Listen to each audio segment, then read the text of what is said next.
Halo everybody, ketemu lagi bareng Mbak Yu di podcast seri Tai GP. Karena ini jedanya 2 minggu, jadi gue baru recording podcastnya di akhir pekan seperti ini. Ya pulang kerja juga. Jadi memang Buriram ini agak-agak unik. Satu, karena sirkuitnya emang sirkuit unik dan itu memerlukan ban khusus. Kalau lu turun treknya pas trek kering itu harus pakai ban khusus karena memang trek lurusnya itu lumayan panjang. Jadi ban khusus yang turun adalah ban yang persis sama dengan Austria. Jadi memang beberapa rider itu merasa nggak perlu komplain soal akhir pekan mereka di hari Jumat dan hari Sabtu.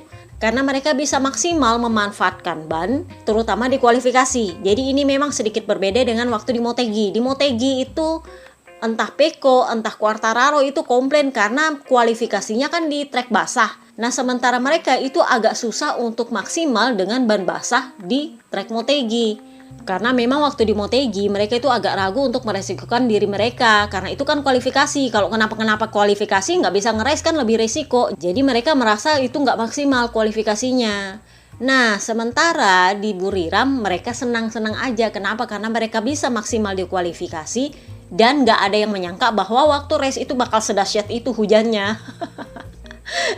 Jadi memang ini persis dengan Indonesia, Mandalika waktu di awal musim. Jadi memang ini si malakama lah kalau Asia ini.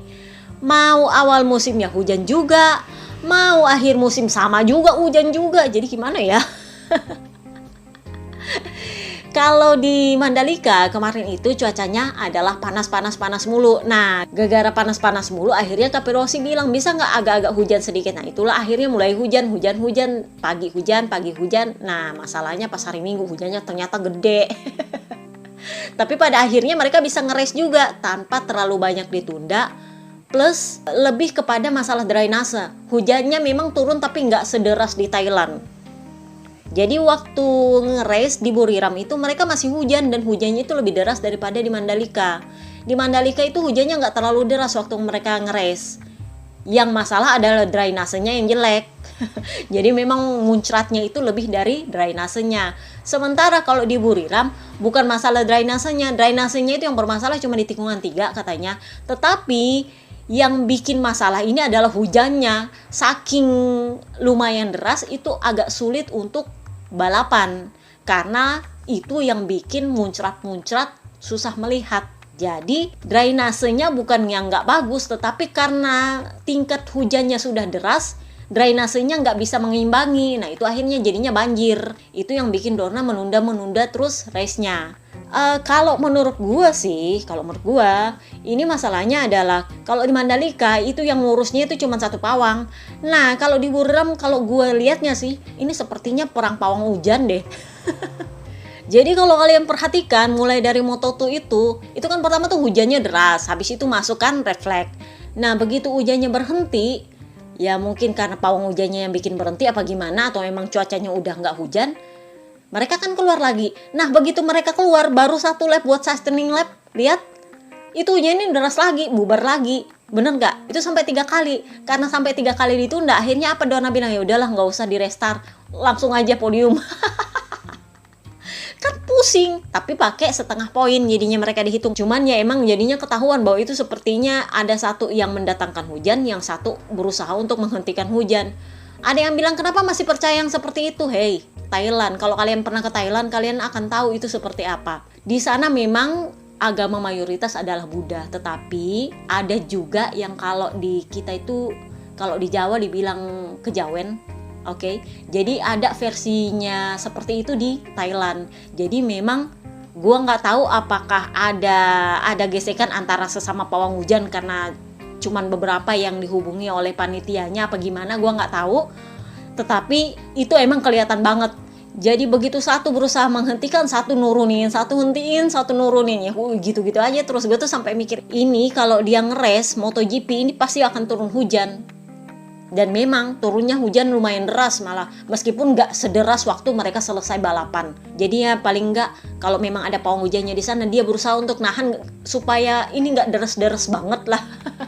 Jadi begitu finish hujannya luar biasa loh itu. Luar biasa hujannya tuh sampai si Jack Miller bilang kurang ajar nih hujannya, ini kayak orang mau kiamat aja apa. Jadi memang banyak hal unik terjadi di Buriram kemarin. Ketika race MotoGP mengalami penundaan, itu kan rider banyak yang nunggu tuh. Si Peko itu ternyata memang udah down duluan sebenarnya.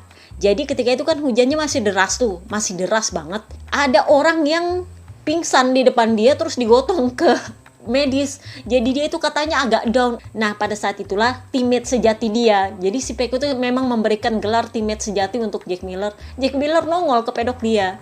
Jadi dia ngasih kata-kata yang bikin motivasi. Dia bilang, ini Peko kalau hujan kayak gini, lu harus kuatin mental lu. Jangan terlalu takut. Jalanin aja. Karena hujannya hujan. Kuatin aja mental lu.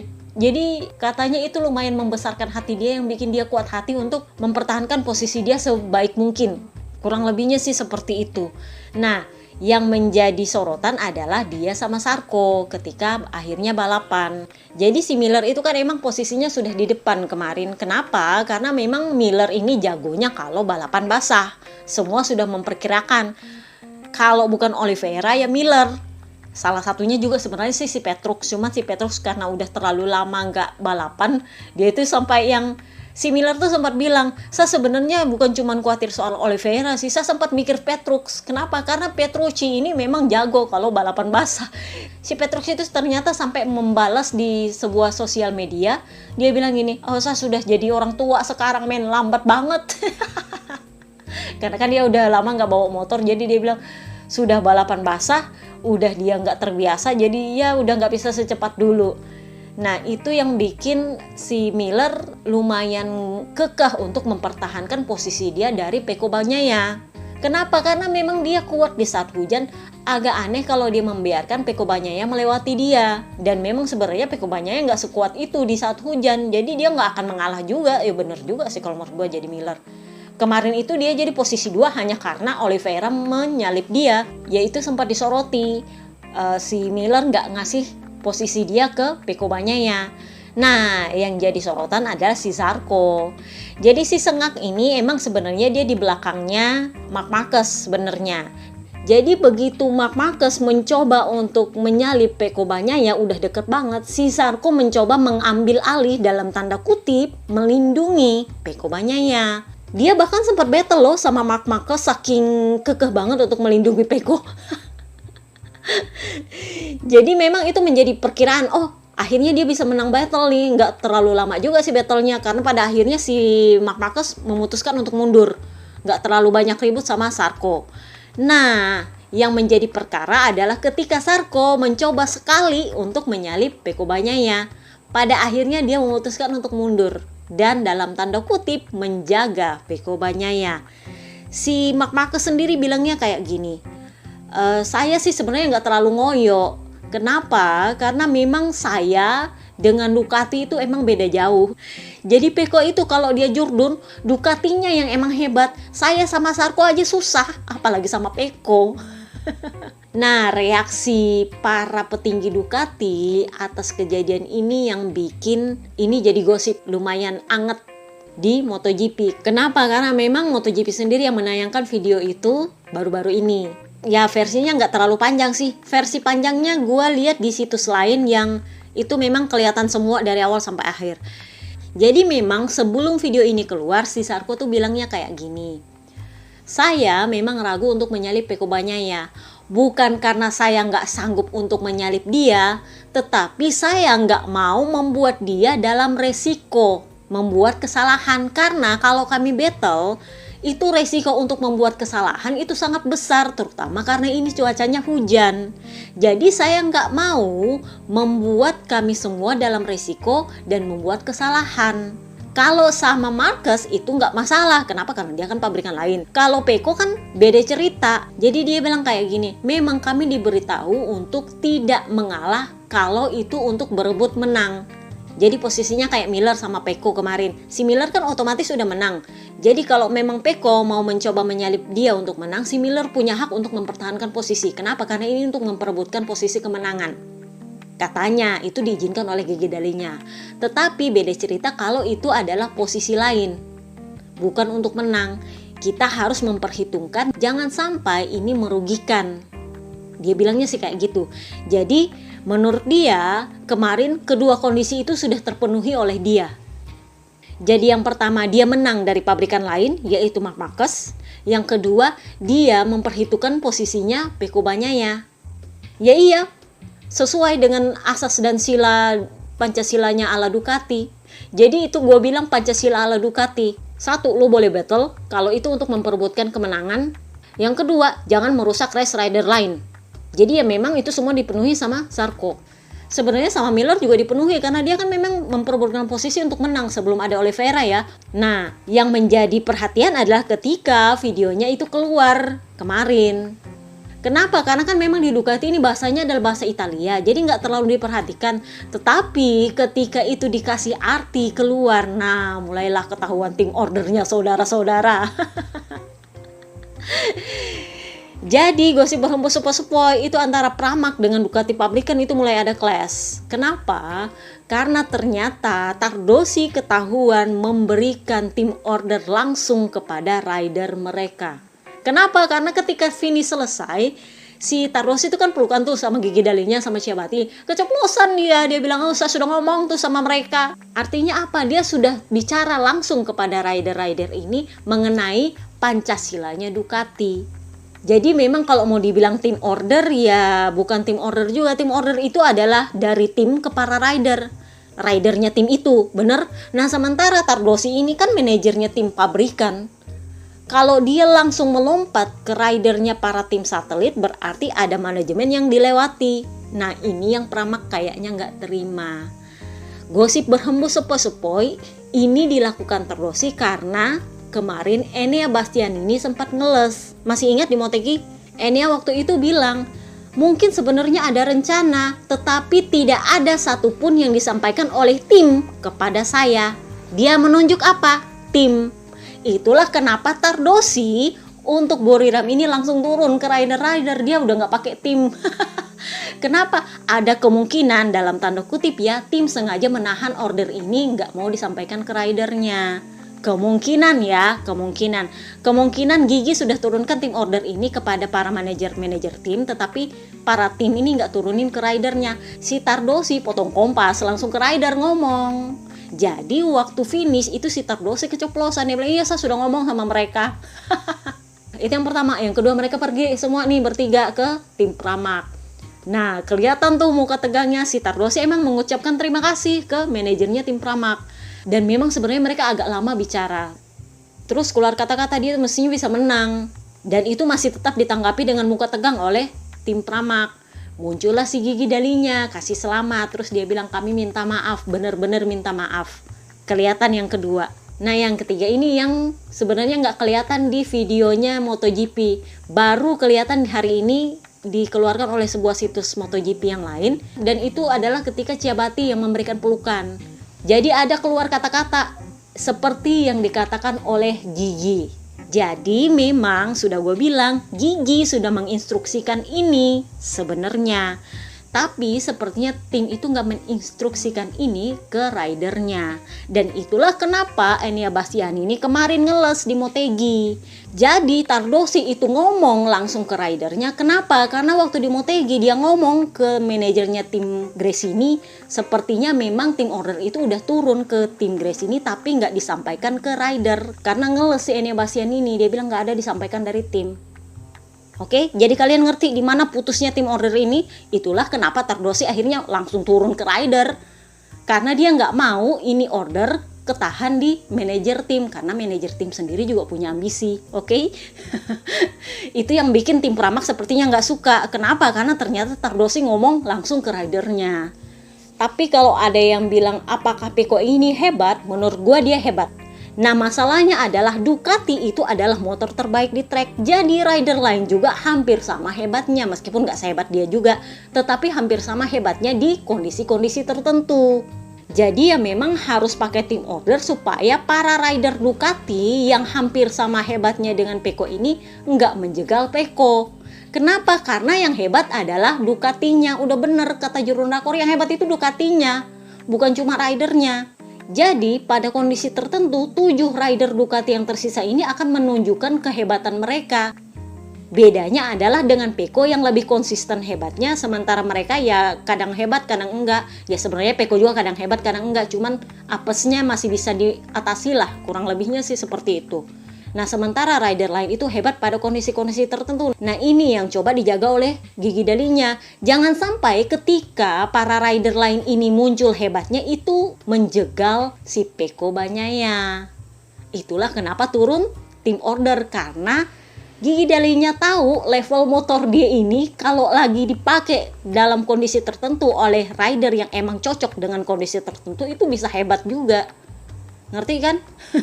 Itulah kenapa mereka dapat gelar konstruktor begitu cepat, karena memang Ducatinya yang bagus. Nah, apa kabar dengan Jurgen Blago, Snaktaro? Jadi dia itu sampai yang mutung banget, begitu masuk di pedok langsung pergi, kabur. Dia sampai nggak mau wawancara setelah race sebenarnya. Jadi yang menghandle wawancara setelah race kemarin itu Gubelini, kepala kru dia. Jadi Gubelini itu bilang kayak gini, kami merasa ada yang aneh dengan ban. Nah ini nih, kita bahas lagi ban goibnya. Jadi dia bilang kami merasa ada yang aneh dengan ban. Biasanya di trek basah kami itu tetap akan kesulitan dengan grip belakang. Tetapi tidak pernah seburuk sekarang. Di Indonesia kami bagus, di Motegi kami tidak terlalu kesulitan. Tetapi di sini itu gripnya yang hilang depan belakang. Intinya spinningnya depan belakang dan itu bikin motornya jadi lambat banget. Jadi dia merasa ada yang aneh dengan ban. Nah ini yang menimbulkan pertanyaan, apakah ada ban goib di ban basah? Jawabannya nggak ada. Kenapa? Karena ban basah itu dibuat dalam kondisi yang nggak terburu-buru, kan nggak selalu hujan. Jadi jarang dipakai. Itu bedanya dengan ban slick. Ban slick itu wajib buru-buru diproduksinya. Kenapa? Karena itu paling banyak dipakai dan paling sering dipakai. Sementara kalau ban basah ya kalau dipakai hujan aja. Itu cuma standby. Dipakai cuma kalau lagi hujan. Itu pun nggak ada yang ban khusus. Jadi kalau ada yang merasa bahwa ini ada ban goib untuk race basah, sebenarnya enggak. Yang bikin pembeda adalah sirkuitnya, buriramnya sendiri. Gua nggak tahu apakah konfigurasi Yamaha tiba-tiba bisa nggak cocok dengan buriram ketika basah atau gimana. Kenapa? Karena Aprilia yang setengah mati di lintasan kering. Waktu itu gue ditanya kenapa, gue bilang kemungkinan karena konfigurasi motornya yang emang nggak cocok sama buriram, justru bagus ketika ban basah. Jadi kalau kalian mau bilang apakah ada KW1, KW2 atau ori di ban basah, nggak ada. Karena memang kalau ban basah itu bicaranya cuma soal nyali. Lu bisa apa enggak, motor lu cocok apa enggak. Kurang lebihnya cuma itu aja.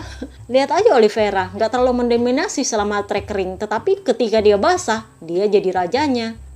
Jadi bukan karena dia dapat ori, tapi memang itu soal nyali dan konfigurasi motor. Si Snaktaro itu akhirnya ngomong juga sama wartawan beberapa jam setelah balapan. Jadi setelah dia mudung, nggak mau diwawancara dan segala macam, akhirnya mungkin dia sudah tenang dan mau diwawancara. Jadi dia bilang kayak gini, start saya itu sebenarnya udah bagus. Cuman Jack Miller itu menyenggol saya dan membuat saya terlempar dari line. Jadi saya agak keluar dari line, begitu saya masuk lagi, saya sudah di belakang dan itu luar biasa, susah sekali saya melihat. Saya nggak lihat apa-apa dan semua jadi buruk dan semakin buruk dan semakin buruk. Sudah motornya lelet, saya nggak lihat apa-apa, emang bener-bener ya musibah lah. Pokoknya yang penting saya sekarang maunya mikir sudah ke Australia, udah gitu aja dah. Dia merasa ada masalah dengan motornya karena memang nggak bisa cepet sama sekali. Udah nggak bisa cepet, dia nggak bisa lihat apa-apa lagi. Pokoknya lengkap lah sama dia, mutengnya minta ampun.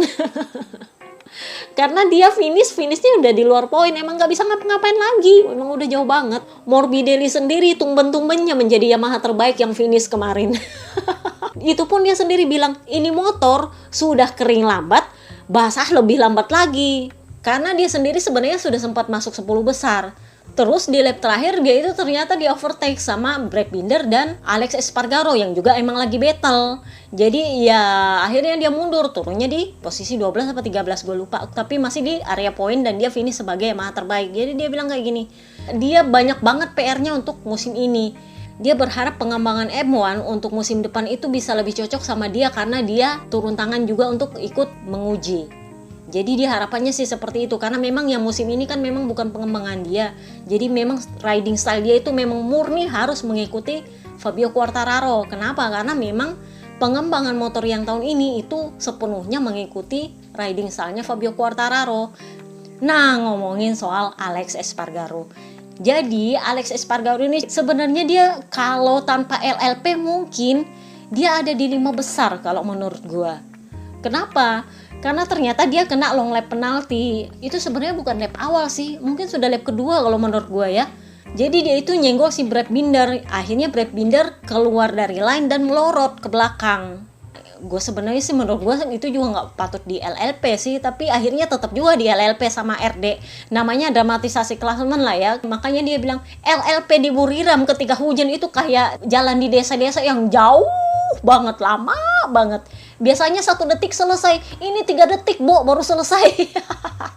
Jadinya begitu dia masuk track lagi, itu udah di belakang banget. Dan akhirnya dia ketemu lagi sama Brad Binder yang emang udah terlempar ke belakang gara-gara dia senggol kan. Mereka akhirnya battle lagi. Nah, di lap terakhir itu mereka battle. Dapat si Morbidelli yang lagi di posisi P10. Si Morbidelli itu kekeh untuk mempertahankan posisi dia. Itulah kenapa dia sempat senggolan sama Alex Espargaro. 2 kali sih katanya si papa kembar. Itulah yang bikin papa kembar komplain. Dia bilang, kok saya di LLP ketika saya nggak sengaja nyenggol Binder? Itu kan nggak sengaja, lagian itu kan namanya awal balapan. Sementara di akhir balapan, itu si Morbidelli 2 kali nyenggol saya nggak dikasih LLP. Ya sebenarnya kalau di lap terakhir itu nggak masalah lu nyenggol-nyenggol, tapi nggak boleh keluar track limit. Nah sementara Morbidelli ketika menyenggol Alex Espargaro, kan Alex Espargaro nggak mundur terlalu jauh posisinya, jadi ya memang nggak dikasih LLP. Sementara dalam kasusnya Binder, itu dia menyenggol Binder, Bindernya tercecer jauh sekali di belakang. Itulah dia kena long lap penalti. Ya sebenarnya sih kalau menurut gue kenapa aturan ini baru ada sekarang ya, gue juga agak-agak bingung. Kalau dulu-dulu zamannya Bebe Vale berapa kali dia disenggol melorot lagi ke belakang, nggak ada tuh. Bener nggak? Race-race sebelumnya juga ada beberapa kali yang disenggol-senggol terus dia melorot ke belakang, nggak ada juga kena long lap penalti. Jadi emang menurut gue sih emang wajar sih papa kembar mempertanyakan itu. Tapi kalau dia menyeret-nyeret Franco Morbidelli, menurut gue kurang tepat juga. Kenapa? Karena Morbidelli menyenggol tidak menyebabkan dia turun terlalu jauh ke belakang. Cuman mereka 2 doang kok yang duel, itu aja. Jadi ya memang nggak layak LLP sih sebenarnya kalau Franco Morbidelli. Tapi memang menurut gua ya aneh juga long lap penaltinya si papa kembar. Nah papa kembar juga sempat ditanya nih perkara soal Ducati dan Pramac. Jadi dia itu ditanya kayak gini, lihat nggak si Jack Miller nggak mau ngasih posisi dia untuk Pecco, mempertahankan posisi dia, sementara si Zarco yang kekeh banget untuk menyalip Jordan Rakor, sementara untuk menyalip Pecco Bagnaia dia mikir-mikir. Jadi si papa kembar tuh bilang kayak gini, ya kan kalian lihat aja tahun depan dia seperti apa kan. Si Zarco tetap di Ducati dengan motor pabrikan, sementara Jack Miller didepak ke KTM. Jadi ya wajar juga kalau Jack Miller gak mau ngalah sama Pecco Bagnaia, wong dia tahun depan sudah ke KTM. Ya masuk deh akal juga sih. Sementara Zarco kan tahun depan masih tetap di Ducati. Kalau lu mau tetap dapat support yang bagus dari Ducati, ya lu harus manut sama Ducati. Ya masuk deh akal juga. Tapi memang ya seperti itulah pabrikan. Si Marc Marquez sendiri tuh sempat ditanya soal team order ini. Dia kan udah 8 kali jurun, jadi emang dia terbiasa banget dengan team order. Udah tahu lah ya. Sudah team order, sudah nationality order, apalagi coba yang kurang kalau dari dia jurun. Jadi dia bilang kayak gini, itu adalah sesuatu yang harus diberikan respect lebih. Jadi kita harus lebih menghormati team order daripada keinginan kita sendiri. Karena dia sendiri juga sudah tahu soal itu. Untungnya adalah dia cukup tahu diri untuk gak terlibat dalam perbuatan Jordan tahun ini. Jadi semestinya kalau dia kemarin bisa menyalip Pecco Bagnaia atau dia kekeh untuk menyalip Pecco Bagnaia, secara otomatis si Quartararo lumayan terbantu. Mungkin selisihnya gak sampai 2 kalau si Pecco gak podium. Tetapi secara langsung dia membantu kandidat Jordan lain yang bukan satu pabrikan dia. Ini yang terjadi juga di 2015 kan kemarin. Secara langsung dia membantu pabrikan lain untuk Jordan yang bukan pabrikan dia, karena dia menjegal kandidat Jordan lain. Jadi kalau ini terjadi dengan Pecco dan nggak tahu kenapa nanti misalnya si Pecco jatuh atau gimana, mau nggak mau dia terlibat dalam hal itu, dan itu dia nggak mau. Jadi begitu Zarco memutuskan untuk melindungi Pecco, dia itu mundur, nggak mau maksa lagi karena dia tahu ini Ducati. Dan dia ngerti tim order. Jadi dia bilang itu adalah sesuatu yang harus diberikan penghormatan lebih, dia harus diberikan respect lebih. Kenapa? Karena kan lu digaji sama pabrikan. Semua rider ini kecuali Fabio Di Gianantonio dan para rider Muni VR46 itu digaji dan dikontrak langsung oleh Ducati. Jadi memang mereka itu adalah ridernya Ducati. Mereka di tim Pramac dan Gresini itu cuma titipan seat. Jadi memang menurut gua agak-agak nggak pada tempatnya juga kalau petinggi tim Pramac dan Gresini itu komplain soal tim order ini. Kenapa? Karena yang gaji para rider mereka itu Ducati langsung, bukan mereka. Jadi ngerti ya kenapa ini hierarkinya betul-betul luar biasa di Ducati, karena itu langsung dikontrak sama Ducati. Beda cerita dengan di Gian Antonio, Luca Marini, dan Marco Bes. VR46 sendiri, Pabloni itu terang-terangan bilang kami akan membantu Pecco. Meskipun mereka tidak digaji langsung oleh Ducati, tetapi VR46 itu satu rumah dengan Pecco. Jadi ya memang mereka bilang kami akan bantu Pecco. Maksud akal iya. Yang berhak untuk tidak membantu itu cuma satu, Fabio Di Gian Antonio. Iya wajar karena dia itu digaji sama Gresini, bukan oleh Ducati. Jadi ngerti ya sebenarnya Pramac itu nggak pada tempatnya juga marah. Tetapi ya juga nggak pada tempatnya juga Tardosi langsung potong kompas. Tapi gue mengerti lah posisinya Tardosi itu gemes. Jadi dengan poin klasemen selisih cuma 2 poin itu bakal ketat banget sih 3 race tersisa ini. Sebenarnya kalau ada fansnya Quartararo yang ngamuk-ngamuk gara-gara si Zarco nggak menyalip Pecco Bagnaia selain perkara tim order, sebenarnya menurut gue ya kalian juga mestinya introspeksi juga. Jadi gini, kalau kalian dengar podcast gue dari tengah musim Asen, masih ingat Asen? Gue udah bilang kan, tengah musim kedua itu faktor lucknya Quartararo itu turun drastis. Karena di paruh musim kedua justru Pecco Bagnaia itu hilang kesampetnya, dia mulai sadar. Dan biasanya dia yang lebih mendominasi kalau di paruh musim kedua. Jadi kalau Quartararo nggak kekeh mendominasi itu memang bisa dibilang agak sulit dia untuk jurdun. Kenapa? Karena memang Pecco ini mendominasi biasanya di paruh musim kedua. Tahun lalu kan seperti itu juga. Masih ingat? Nah sementara di paruh musim kedua ini kebanyakan sirkuit yang mereka gunakan untuk balapan itu rata-rata sirkuit yang familiar sama Ducati, yang enak buat Ducati. Untuk Yamaha lumayan kesulitan. Itulah kenapa dia sebenarnya harus mendominasi hingga jeda musim. Nah masalahnya kemarin belum jeda musim aja udah kacau itu klasemen, dia kena LLP. Masih ingat? Jadi di Asen dia crash kena LLP pula waktu itu. Jadi memang setelah jeda musim moodnya udah hancur-hancuran. Emang kepercayaan diri dia udah kurang sejak jeda musim. Dia udah bilang apa waktu jeda musim? Pecco adalah sesuatu yang harus diwaspadai. Itu baru jeda musim kemarin loh, bukan sekarang-sekarang. Ya selain karena faktor sial-sial dan drama-dramanya RD sih. Jadi ya seperti itu kenyataannya. Bukan cuma karena dia akan kesulitan dengan Ducati. Kenapa di awal-awal musim juga dia sama kesulitan dengan Ducati. Masih ingat? Mungkin waktu itu Pecco nggak mendominasi, tapi Ducati lain, Enea Bastianini, Jorge Martin, Zarco, itu kan mendominasi. Jadi meskipun bukan Pecco Bagnaia, Ducati lain juga ambil alih. Cuman bedanya di musim kedua Pecco Bagnaia lebih konsisten, meskipun ya di MotoGP kemarin kacau. Jadi ngerti kan benangnya kemana? Di awal musim dia memang memimpin klasemen tetapi kurang mendominasi kalau menurut gua ya. Sementara di paruh kedua musim Pecco Bagnaia itu mendominasi. Faktor dia dibantu itu sejauh ini cuman di Thailand kemarin. Sisanya itu malah dia battle dengan Enea, itu aja bolak-balik dia.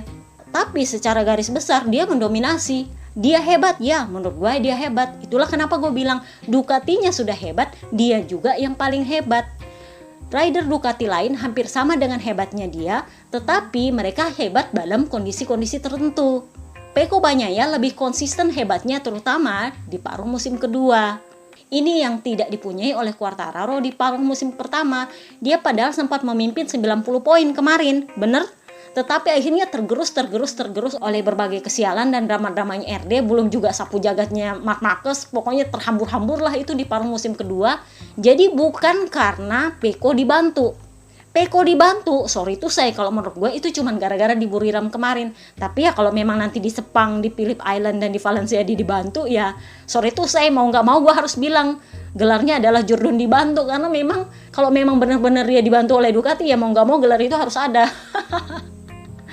Tetapi dia dibantu, yang benar-benar dibantu itu baru di Buriram kemarin. Sebelum-sebelumnya itu dia nggak pernah dibantu. Yang ada malah battle sama Enea Bastianini, bener? Jadi memang kalau kalian bilang itu cuman gara-gara Pecco dibantu, ya nggak juga, baru kemarin kok dia dibantu. Dan itu juga kalaupun Pecco nggak dibantu, tetap nggak finish di area poin si Quartararo, ya tetap juga dia kayak gitu. Kalaupun mau selisihnya banter ya nggak sampai 10 selisih poinnya. Kalaupun dia turun ke bawah. Kenapa? Karena si Quartararo finishnya nggak bakal dapat poin. 17, 16, 15 baru dapat poin. Itu pun cuma 1. Jadi ngerti kan? Menurut gua fansnya Quartararo juga nggak pada tempatnya ngamuk sana sini, nyampah sana sini, bilang bahwa si Pecco Bagnaia dibantu. Nggak tepat alasannya. Kenapa? Karena meskipun kalau misalnya Pecco nggak dibantu dan dia finish buruk-buruknya 5 besar, dia disalip oleh Zarco dan disalip oleh Marc Marquez, masih tetap unggulnya di bawah 10 itu gap poin. Kenapa? Karena ujungnya juga Snektaro finishnya di luar poin. Nggak ada hubungannya kalian mencak-mencak gara-gara si Zarco nggak menyalip Pecco dengan Jordan Lu gagal dapat poin. Ngerti? Jadi kita lihat lah nanti di Phillip Island bagaimana. Itu sempat ditanya juga sama si Pecco Bagnaia dan Oliveira ke Jack Miller, karena mereka kan sempat ngobrol tuh di mobil golf. Jadi sempat ditanya ke Jack Miller, ini kira-kira kalau di Phillip Island hujan nggak ya? Si Jack Miller bilang, ya nggak tahu lah, pokoknya saya mau senang-senang dulu hujan-hujan. Dia mandi-mandi hujan lah. Jadi kemarin dia posting tuh foto dia lagi seluncuran di atas rumput di tengah hujan, terus dia pengumuman bahwa dia akan menikah di Australia. Jadi kan ini karena jedanya 2 minggu, dia pakai jeda race untuk menikah. Karena kan semua anggota pedok itu ke Australia, jadi sisa dia sebar undangan aja, nggak perlu bayar biaya pesawat kan. Sisa bikin pesta, selesai. Yang penting sah, oke? Segitu aja podcast kita hari ini. See you next time guys. Bye-bye.